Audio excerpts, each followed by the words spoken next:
slides, yesterday, and they look amazing. So it's going to be a very, very interesting session. There's going to be a lot of RDMA that we're going to discuss today. But also we're going to have 2 experience papers and 2 research papers. So it's going to be a good mix of research innovation and industry experience. But before we talk about the RDMA, we're going to open with paper Albatross, who is a containerized cloud gateway platform with FPGA-accelerated packet level load balancing. And it's going to be presented by John Yuan, I hope I pronounced correctly, from Alibaba. And he's part of the research staff there, and has been responsible of building many systems over the years. And today he's going to tell us how we can actually use FPGA to implement a cloud gateway. So over to you. Okay. Good morning, everyone. I'm Jay Wu, coming from Albatross. Hello. Okay. Good morning, everyone. I'm Jian Lu, coming from Alibaba Cloud. I'm very honored to present our work here. Next, I'm going to introduce Alibaba Cloud's 3rd generation cloud gateway called the Albatross. First, let's review the evolution of a cloud gateway at Alibaba Cloud. The 1st generation of cloud gateway is x86 server-based cloud gateway. It has good programmability. However, it has a very limited performance, especially the single-core performance. Therefore, to improve the performance, we developed our 2nd generation cloud gateway. It is a Tofino-based gateway called Sailfish. It has been published in SIGCOMM'25. It has good performance.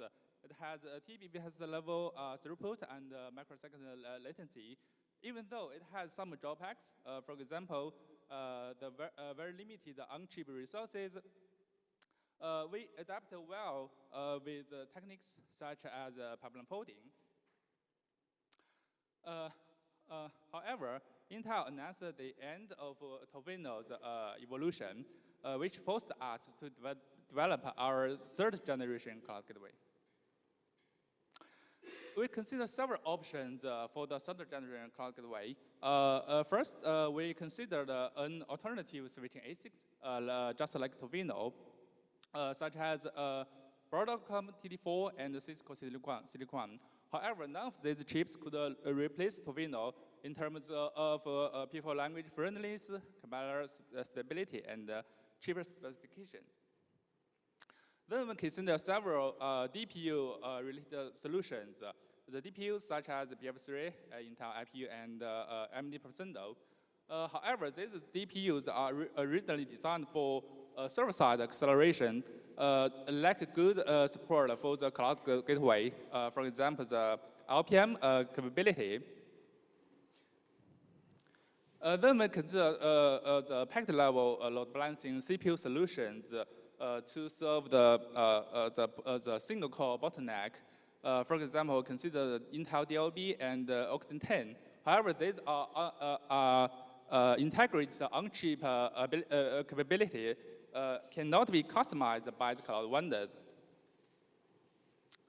Therefore, at last, we choose the CPU plus FPGA solution.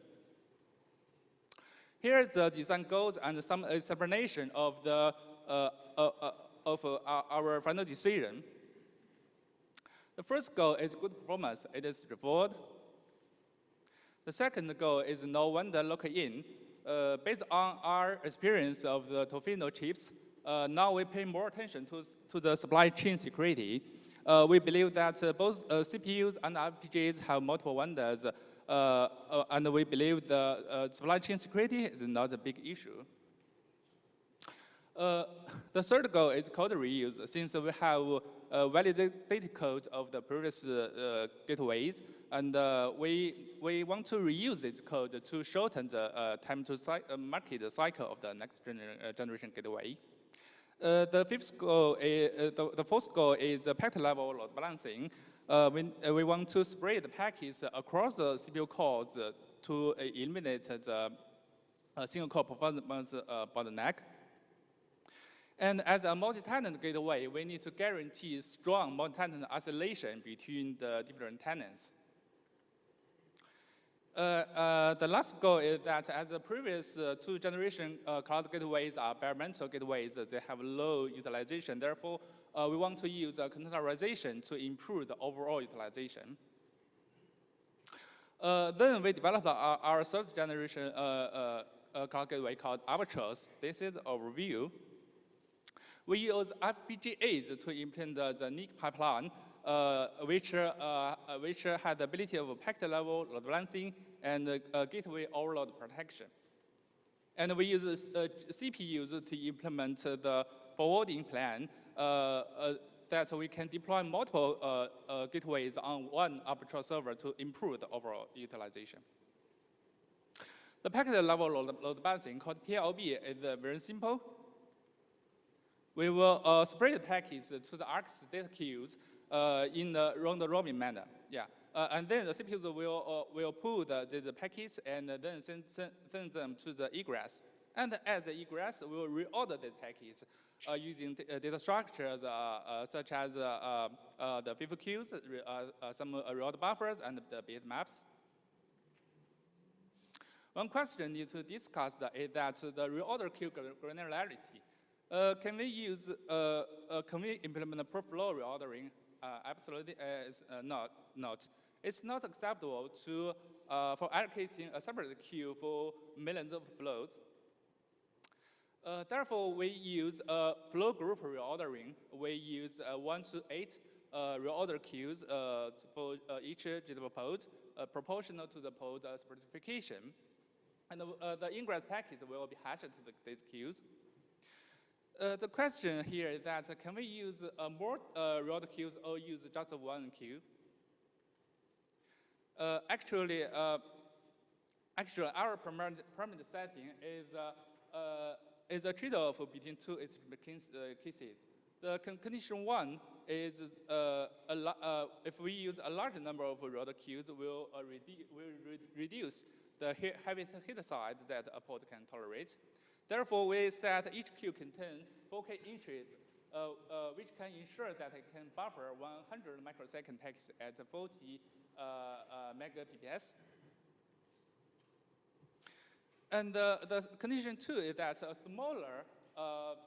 smaller number of reorder queues will increase the risk of head-of-line or blocking. Almost all the reorder methods will cause head-of-line blocking. We call it HLR issues. The minor HLR issues are tolerable with the timeout mechanism. However, there are factors that will cause systematic head-of-line issues, such as slow CPU processing and the rate limiting and ACL blocks and so on. Therefore, we take a lot of effort to solve the head-of-line blocking issues. For example, when the CPU has to drop a packet, we will set a drop flag to notify the NIC pipeline to drop this packet and release the reorder buffers rather than the CPU directly drop this packet. And in another case, we tested and fixed several corner cases to ensure that the gateway's processing latency is less than 50 microseconds. A natural question for PLB is that would PLB lower the gateway performance or the cache locality? Surprisingly, the answer is no. Based on our tests, the cloud gate performance gap between PLB and RSS is less than 1%. This is due to the characteristic of the cloud gateways. Since Albatross serves millions of tenants and which produce a large number of network configurations. For example, each gateway at least to store several gigabytes network configurations. And for each packet, the gateway has to access hundreds of bytes for each network service. And this will result in a low R3 cache hit rate, for example, 30% to 45%. These results have significant impact on our model selection, since a low R3 cache hit rate means a lot of memory and write. Therefore, we pay more attention to optimize the memory's performance. For example, when we change the memory's frequency from 4,800 to 4,600 megahertz, the gateway performance will improve by about 8%. Essentially, the Albatross server is a software gateway, and it is still vulnerable to heavy hitters, since the heavy hitters will cause all CPU cores overloading or cause the VF or NIC port overloading. Therefore, we developed a two-stage rhythm limiting to restrict the heavy hitters. We need to guarantee that the heavy hitters caused by one tenant could not affect other tenants. And the benefit of the two-stage rhythm limiting is that we can save a large amount of SRAM consumption than the simple rhythm limiting for each tenant by about 100 times. As aforementioned, the Albatross server has been containerized, that we can deploy multiple GW pods on a single Albatross server. Therefore, it improves the gateway's utilization and the elasticity. And to support the containerization, the FPGA NIC has also been virtualized, that each GW pod can exclusively has its own VNIC resources. One challenge we encountered is that the GW pod's density is restricted by the uplink switch, because each the GW pod has to establish the BGP connection with the switch. However, the BGP peers is limited by the uplink switch. For example, the safe threshold is 64 BGP peers. If exceeding the safe threshold, it will cause a slow road convergency. For example, under abnormal situations such as the switch restart and the unexpected power outages and the hardware failures. To solve this challenge, we propose a BGP proxy method that we will deploy a BGP proxy pod inside this Albatross server. Then each GW pod will establish the iBGP connection with the BGP proxy pod, and then this proxy pod will only establish one eBGP connection with the uplink switch. Next, let's see the Albatross performance. Albatross can achieve the overall performance of 80 to 120 Mbps under different network scenarios. And we also conducted a side-by-side comparison with our second-generation gateway, Sailfish. Compared to Sailfish, the advantages of Albatross is that it supports large forwarding tables and enhanced elasticity and lower cost. However, the disadvantages is that it has a significant performance regression in throughput, packet rate, and the latency. Our response is people may have concerns about the forwarding performance regression. Our response is that the Albatross server will cover the major demand of the cloud, and for the latter demand, we plan to improve the gateway performance by employing more powerful latest FPGA and CPUs in the market, and the next generation of the Albatross server, denoted as Albatross Star, is on the road. You can see the results on the table. The Albatross server has been deployed in Albatross Cloud, and we can see that the PLB's performance behaves good. It has a good, better load balancing effect than the RSS. And we found that the flow microburst can increase the utilization of a single core under SS by about 50% in a very short time, for example, even second. However, these microbursts have a negligible impact under PLB. The PLB latency in production decreases exponentially, and over 99% of the packet latency are less than 30 microseconds. One lesson we learned is that the new CPU NUMA architecture will affect the performance. The cross NUMA deployment of the containers will degrade the performance. Therefore, we will restrict the JetPose deployment inside a single NUMA node. However, even we restrict the JetPose inside a NUMA node, we also find that there are latency bursts under the high system load. The reason is that the NUMA balancing feature of the Linux kernel is enabled by default, and the NUMA balancing feature will try to automatically move tasks and application data closer to the memory they are accessing. Therefore, by disabling this feature, the latency burst will disappear. Okay. Finally, I will make the conclusion. In this paper, we introduced Albatross Cloud, a third generation cloud gateway called Albatross. Specifically, I introduced the packet level load balancing ability and the gateway overload protection for the two-stage reading mechanism, and gateway containerization we can use the BDP proxy to improve the containers density. So that's the end of my presentation. Thank you.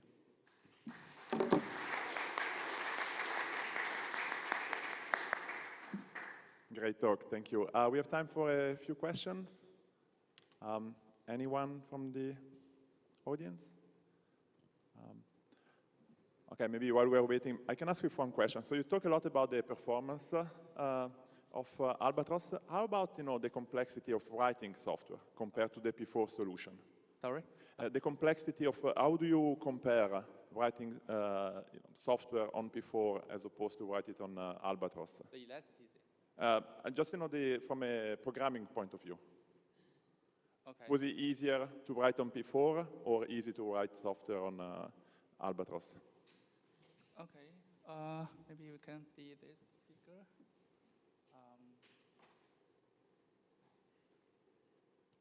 Okay. Before deploying the Albatross server, the elasticity takes will take days to set up a new gateway cluster.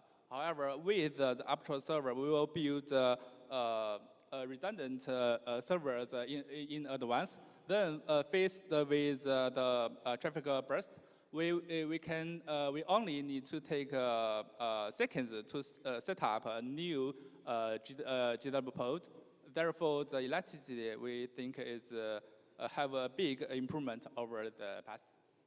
Super. One more question. Yep.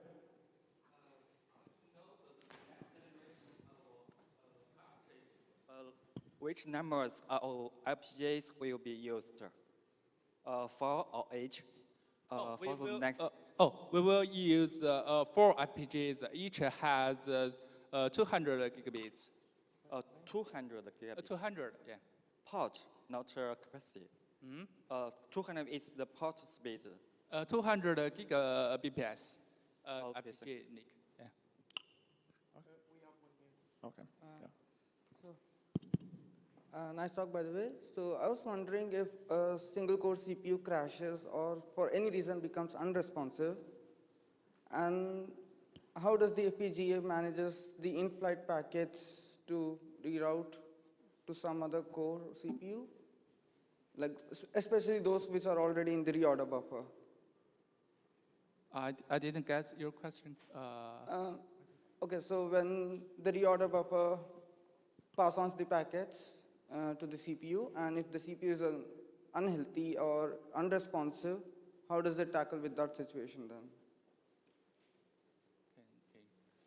I mean, if I understand correctly, like the role of the CPU in the packet processing? Right, like if some CPUs doesn't respond in the pipeline processing, how does it work then there? Yeah. If the okay, maybe I would say, just in terms of time, would that be okay if you take the question offline? Yes. Yeah, okay. All right, let's thank the speaker again. Thank you.